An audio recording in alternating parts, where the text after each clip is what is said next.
The Great Move, the Yongle Emperor and the transfer of China's capital.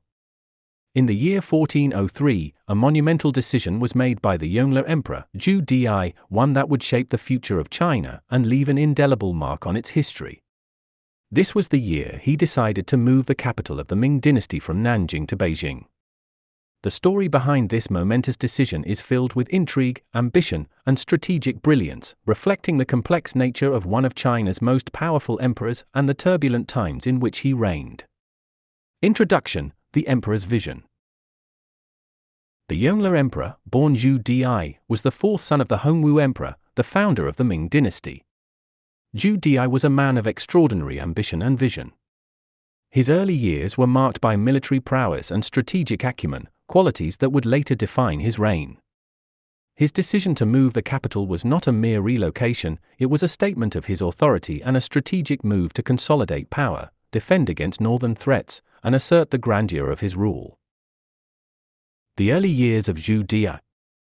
Zhu Di was born on May 2, 1360, into a period of great upheaval in China.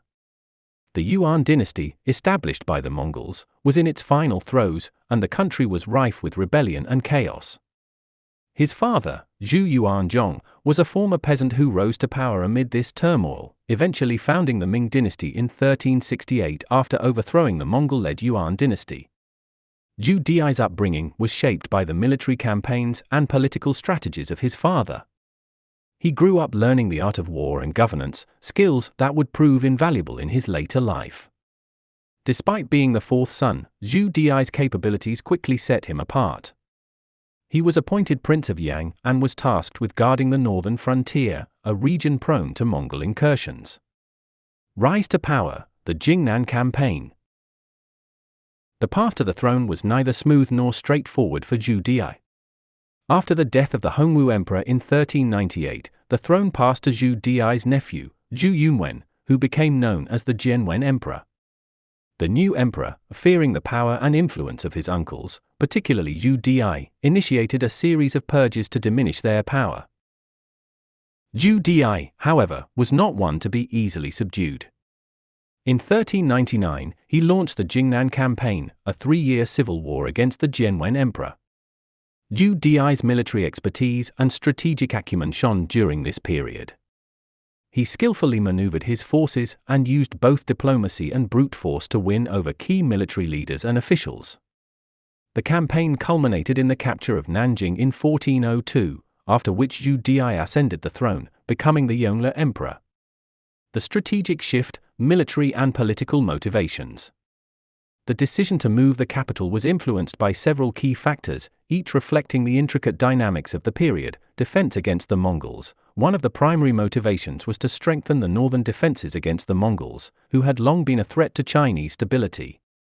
Beijing's location made it an ideal military stronghold to counter any northern incursions. Centralization of power. By moving the capital to Beijing, Zhu Di aimed to centralize his power and establish a stronger presence in the northern regions, which were historically significant and strategically important.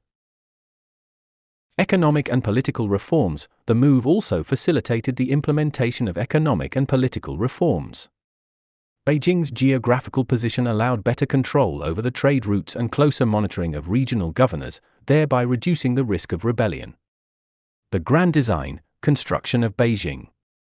The decision to move the capital set in motion one of the most ambitious construction projects in Chinese history. The Yongle Emperor envisioned Beijing not just as a political center but as a symbol of imperial grandeur. This vision led to the construction of the Forbidden City, an architectural marvel that remains a testament to the emperor's ambition and the Ming dynasty's architectural prowess. The Forbidden City. At the heart of Beijing, the Forbidden City was designed to be the emperor's palace and the political center of the empire. Covering over 180 acres, it was a city within a city, featuring palatial halls, grand courtyards, and intricate gardens.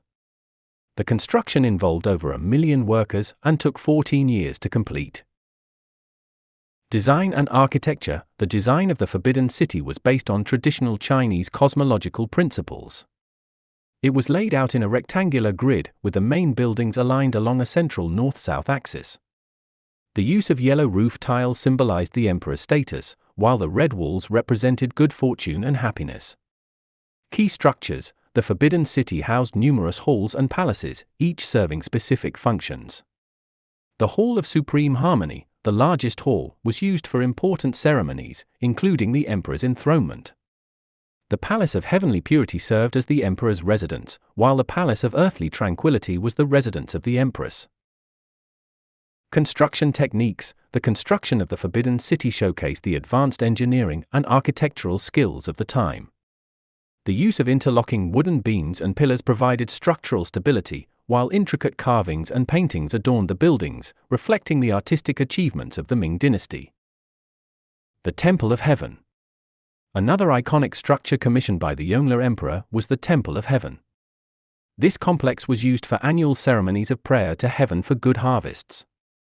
Its design reflected the emperor's role as the mediator between heaven and earth, emphasizing the divine nature of his rule.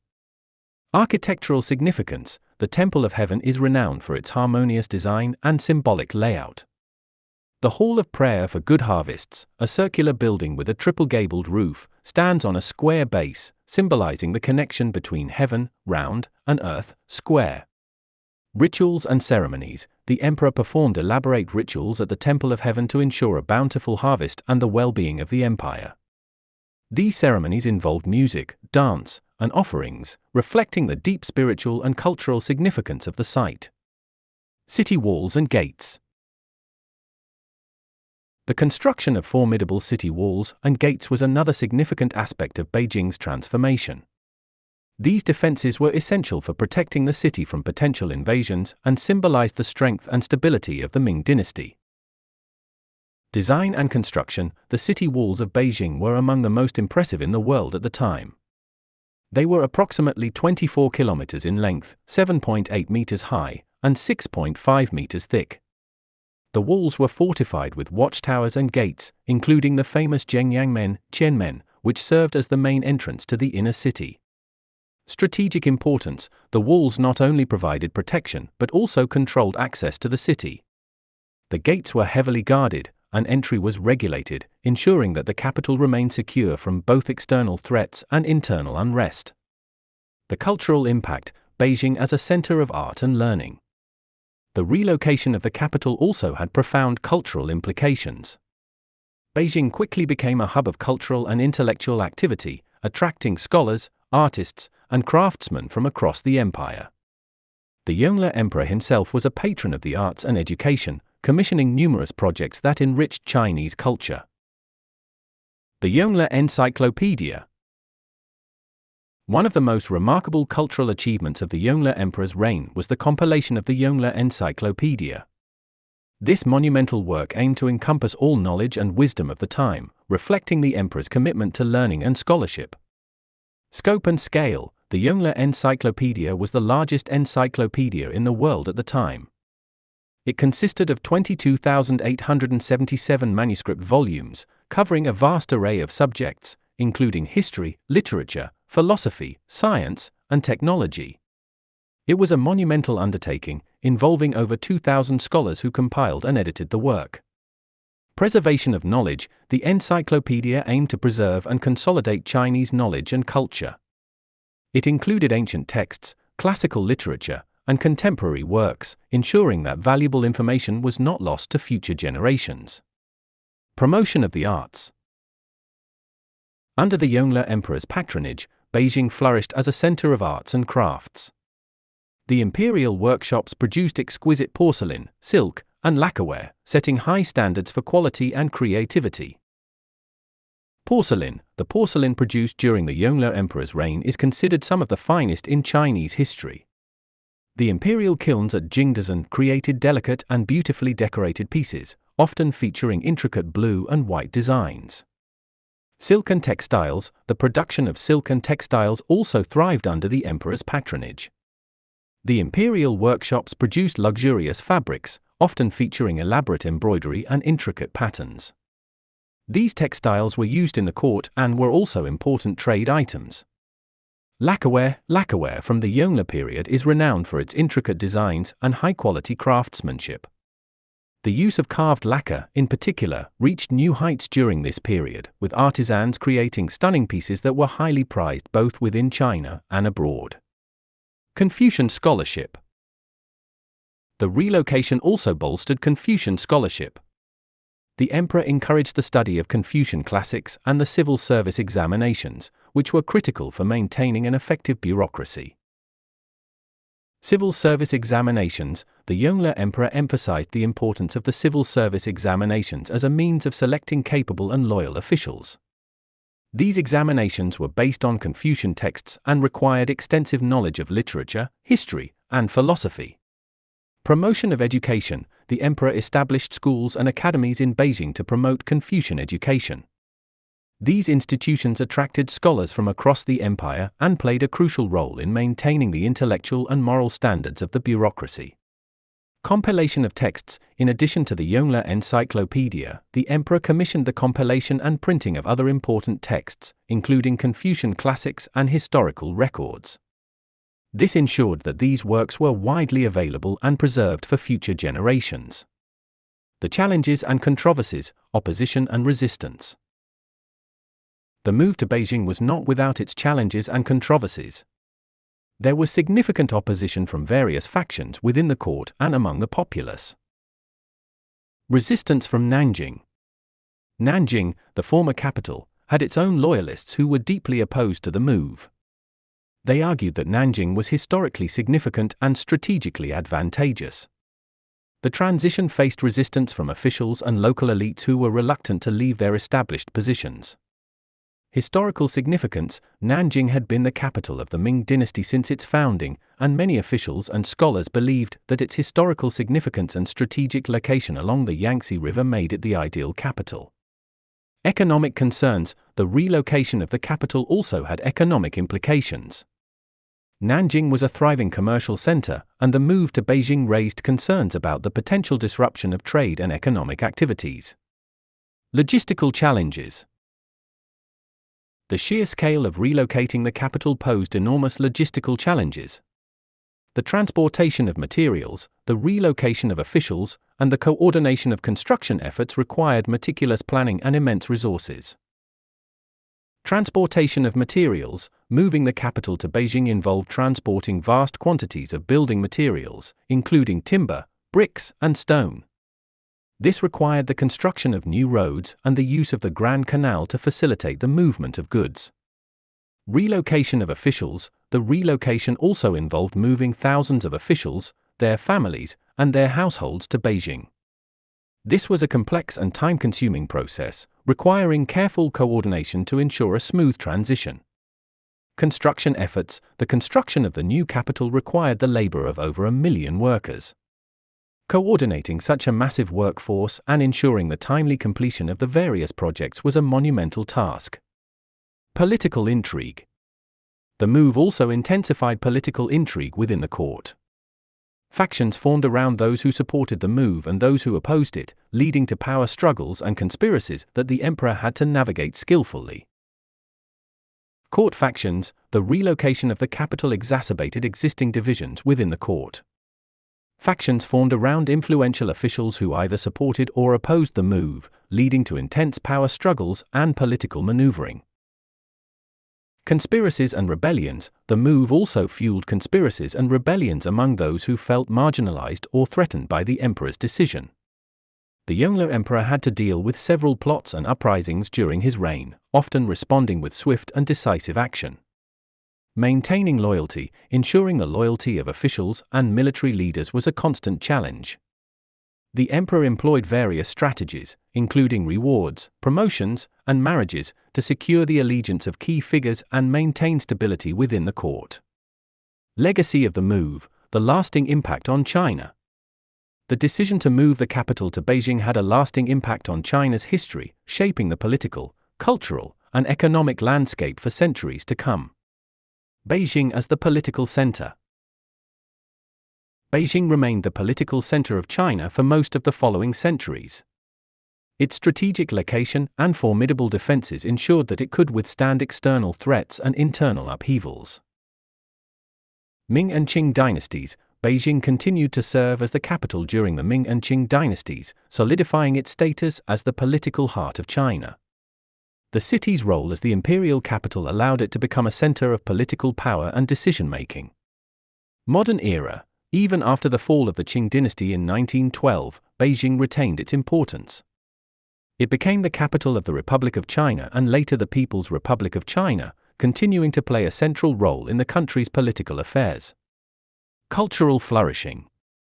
The cultural investments made by the Yongle Emperor laid the foundation for Beijing's status as a cultural capital. The city's rich architectural heritage, including the Forbidden City and the Temple of Heaven, continues to attract scholars and tourists from around the world. Architectural heritage. The grand structures built during the Yongle Emperor's reign, such as the Forbidden City and the Temple of Heaven, have become iconic symbols of Chinese culture and history.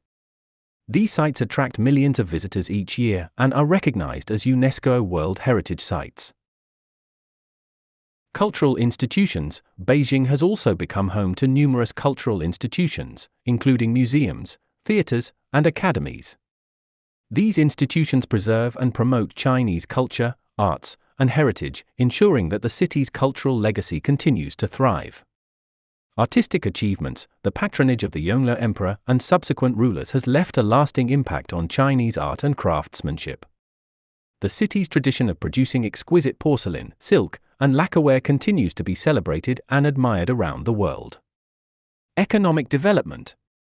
The relocation also spurred economic development in northern China. The increased focus on trade and commerce in the region helped integrate northern China more effectively into the empire's economic network. Trade and commerce. Beijing's strategic location allowed it to become a key hub for trade and commerce.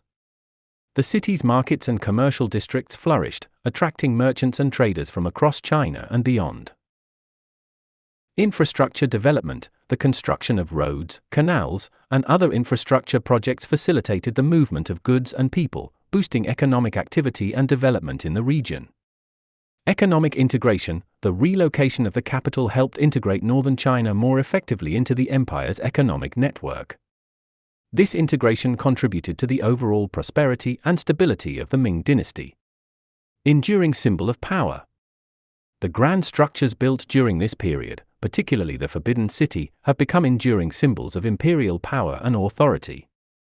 They reflect the vision and ambition of the Yongle Emperor and continue to be iconic representations of China's historical legacy. The Forbidden City. The Forbidden City remains one of the most iconic symbols of Chinese imperial power. Its grandeur and architectural beauty continue to inspire awe and admiration, serving as a reminder of the Yongle Emperor's vision and the achievements of the Ming dynasty. The Temple of Heaven. The Temple of Heaven, with its harmonious design and spiritual significance, also stands as a testament to the Yongle Emperor's legacy. It symbolizes the connection between heaven and earth and the emperor's role as the mediator between the two. Cultural symbols. The various cultural symbols and artifacts from the Yongle Emperor's reign, including the Yongle Encyclopedia and exquisite works of art, continue to be celebrated and revered. They reflect the rich cultural heritage of the period and the emperor's commitment to promoting learning and artistic excellence. Conclusion. The emperor's vision realized. The story of the Yongle Emperor's decision to move the capital from Nanjing to Beijing is a testament to his strategic foresight, ambition, and determination. It was a move that required immense courage and vision, and despite the challenges and controversies, it succeeded in transforming Beijing into a magnificent imperial capital. The legacy of this decision continues to influence China's history, culture, and identity, making it one of the most significant events in the annals of Chinese history. As we walk through the streets of modern Beijing, we can still see the echoes of the Yongle Emperor's grand vision in the majestic structures and vibrant culture that defined this historic city. The move to Beijing not only reshaped the political landscape but also left an indelible mark on Chinese culture and heritage. The Forbidden City, the Temple of Heaven, and the other grand structures commissioned by the emperor continue to stand as testaments to his legacy and the enduring greatness of the Ming dynasty. The Yongle Emperor's decision to move the capital was a bold and visionary move, one that required immense resources, strategic planning, and unwavering determination. It was a decision that transformed Beijing into the political, cultural, and economic heart of China, a legacy that continues to shape the country's history and identity to this day. In the grand tapestry of Chinese history, the year 1403 stands out as a pivotal moment, a year when the vision of one emperor set in motion a series of events that would leave an enduring impact on the nation.